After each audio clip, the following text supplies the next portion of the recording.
Good morning, Philippines! Siyempre, andito tayo sa barangay ng San Juan, Malolos, Bulacan. Kasama natin ngayon si Cap Don Pambuena, kapitan at ang ating masisipag at magigiting na veterinary office ng municipality ng Malolos, Bulacan.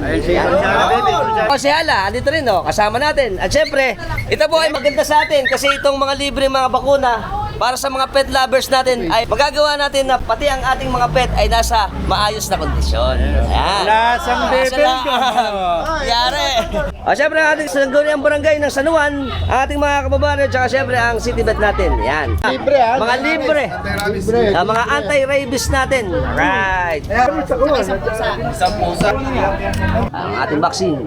May vet card po kayo. Yan, ang ating cute na kuting, ang ating mga alaga. Oh, yun. Ano po ba sir ang suggestion natin pagkatapos natin bakunahan? Huwag mo papaliguan ng 4 na araw. Ano ba? Para hindi magkasakit yung ahas ng pusa. Ayun. So, pwede naman kumain, uminom.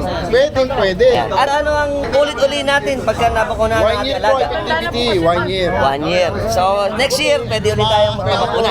Libre po yan. Libre nga naman. City of Malolos. Iyon. At syempre, ang ating masipag na kapitan. Hi, Kap. Alright. Upload mo yan, ha? Upload mo. Napakaingay ko eh. At saka syempre, Papasalamat po sa salamat po sa City Vet, lalo na po sa ating kunyong abogado, Mayor Vincent at Miguel. Salamat po. Iyan. Ito pa ang ating mga kababaryo. Ayun. Syempre, ang aking pamangkin. Si Mac. Shoutout kami, Glavio family. Nanay. Ito pong programa ng ating gobyerno, particular siyempre ng Malolos City Veterinary Office, katulong ang ating mahal na mayor ay nagsasagawa ng mga ganitong libre para din safe yung ating mga alaga sa bawat barangay dito sa atin sa City of Malolos. Yes! Very good. Pusa, oh. Yan po siya ni Mare, pare. Pare. Pagkaiyak. Sir, 4 na araw hindi maliliguan na. Ayan, nakatapos na po ang ating bakuna. Siyempre po, isa pong reminders na sa atin na responsible pet ownership. Huwag po sana natin na kung saan lang nakakalat ang ating mga alaga.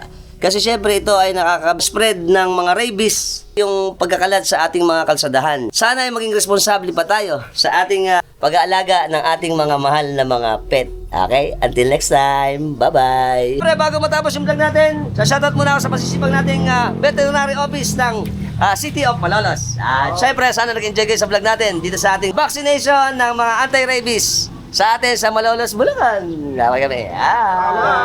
Bye-bye.